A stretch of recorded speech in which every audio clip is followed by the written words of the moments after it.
Easy win there for Manchester United away at Brighton. Manchester United have really struggled away from home this season.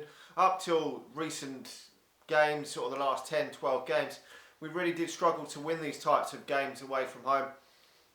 We saw some really bad results early doors against the likes of Bournemouth, etc., where we were so poor away from home, couldn't score goals, probably couldn't create enough chances to break these sort of sides down. And we put out the starting lineup that I actually wanted to see. I think most people were happy with that starting lineup today. And it does now seem that Solskjaer has the starting lineup at present that we know what it's going to be when it steps on the pitch. And true, that can be a disadvantage when teams do know pretty much what starting lineup you're going to go for. But in recent times, Manchester United, we've not known who's going to start because so many players were just dog shit. It was like, well, who's in the best form out of the dog shit players, to be honest. And he does now seem to be being ruthless as well. We've now surprisingly seen Mason Greenwood start yet another Premier League game, which earlier in the season, it's baffling to think, earlier in the season, Mason Greenwood was getting put on the substitutes bench for, no disrespect to Dan James. Dan James, decent, come in, done a decent job, got some assists, got a few goals, but not at the level that Greenwood is. But he was starting ahead of him, Pereira was starting ahead of him, Lingard was starting ahead of him, Mata was starting ahead of him, the bloody postman would probably have been starting ahead of him. I mean, it was a joke, it really was. But now he seems to, now that Greenwood has basically put himself with another goal this evening and also with a fantastic assist from a really great counter-attack in the second half, that has surely put Greenwood in the starting lineup consistently now and will surely put him in that England squad. I mean, Jesus Christ, if he's not in that England squad ahead of Hudson-Odoi, who's not even getting in Chelsea's bench and who scored like fucking one Premier League goal, then Jesus Christ, I don't know what's going on. But he's basically forced his name onto that first team sheet now with the goals and performances that he keeps putting up. And the first couple of two or three games back, he wasn't at his best, I didn't think.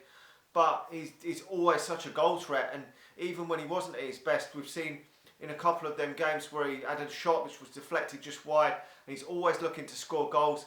And I think he's got something like 8 goals and 3 assists from playing out on the right hand side. And we're looking to bring another right winger in, but Jesus Christ, if he continues his form, is he going to stay out there? But it was great to see Bruno Fernandes get himself a couple of goals as well, get a brace this evening again. The only disappointment was we haven't seen some other players break the deadlock for themselves this come after this break in lockdown. Rashford hasn't got himself a goal yet, neither is Paul Pogba. It would have been nice to have seen them two get off the mark as well, especially Marcus Rashford, because he is more about goals. Obviously Pogba did get himself an assist today, but overall I'm not too concerned so much on him because he will score 5 to 10 goals a season, and that's all you want from Pogba. The forward players are the ones that you want to chip in with most of the goals. And if Bruno Fernandes is chipping in with maybe 10, 12 league goals a season, then we could be a force. I mean, like I've said before, that is as comfortable as you're going to get from Manchester United. And I know this league is poor, I do. I get that Manchester United are nowhere near at the level of what the top teams in European football are. We're nowhere near at the level of Bayern Munich at this moment in time and teams of that ilk. We know that. But I think we can drastically close the gap on the top few teams in the Premier League next season if we do better our overall depth in squad and get rid of some of them players, the likes of maybe Lingard's, the Pereiras, them sort of players, and add better quality to the backups, because that will be generally where the injuries come in over a course of a season. And if these players do pick up injuries, then we are going to be a bit screwed. But we were still able to bring the likes of Dan James on, Igalo on in the second half, McTominay, to rest some players this evening because it was so comfortable. I mean, De Gea did pull off some saves as well to keep us in it, but the last half hour or so, Manchester United had got the job done, and that's what you want when these games are coming thick and fast. And that's great with the substitution, being able to make 5 substitutions. I was a bit surprised that Greenwood did actually play the whole game. It was Martial and Rashford and that come off. So will he feature the whole game against Bournemouth on Saturday? Who knows? We will have to wait and see from that one. But overall, really, really happy with that. I mean, Greenwood's going to be one hell of a player for Manchester United. He really is. So that's 6 Premier League goals now.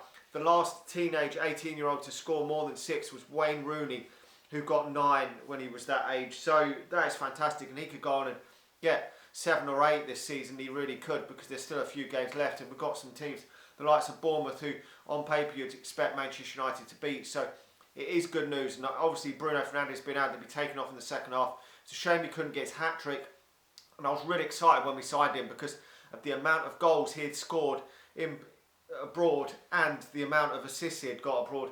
It was frightening. I mean, people saying it was the Portuguese league and all this bullshit, but he was doing it in the Europa League as well. He got about 5 goals, or 4 or 5 goals in the Europa League before he come to Manchester United. He was, I mean, and if you'd put Jesse Lingard in that league, if you'd put Paul Pogba in that league, if you'd put Pereira in that league, if you'd put any of these types of players, they wouldn't have had the goals and assist ratio that he's got. And I think he's 25, 26, so he's just about to hit his prime. So we could have an exciting team, and that counter-attack goal for that third goal is reminiscent of Manchester United with Ronaldo and Wayne Rooney. It really was. So I will give him man of the match, but obviously Mason Greenwood with a goal, and I think it's his first Premier League assist this season, so that's great to see. Hopefully he can continue that. And it looks like Arsenal fans are going wild on Twitter. All the Greenwood comparisons with him and Martinelli going around on Twitter again, but we know Mason Greenwood is the better guy. We know he's the better player. 6 Premier League goals, 3 goals more than any other player, 18 or 19 years of a teenager in the Premier League this season. Hopefully he'll get some more before the end of the season. We go again against Bournemouth. It's just great to see that other fans are tearing their hair out about all this, that Manchester United are playing well at the moment. Hopefully it can continue anyway. So like the video, subscribe to the channel if you're watching it on YouTube.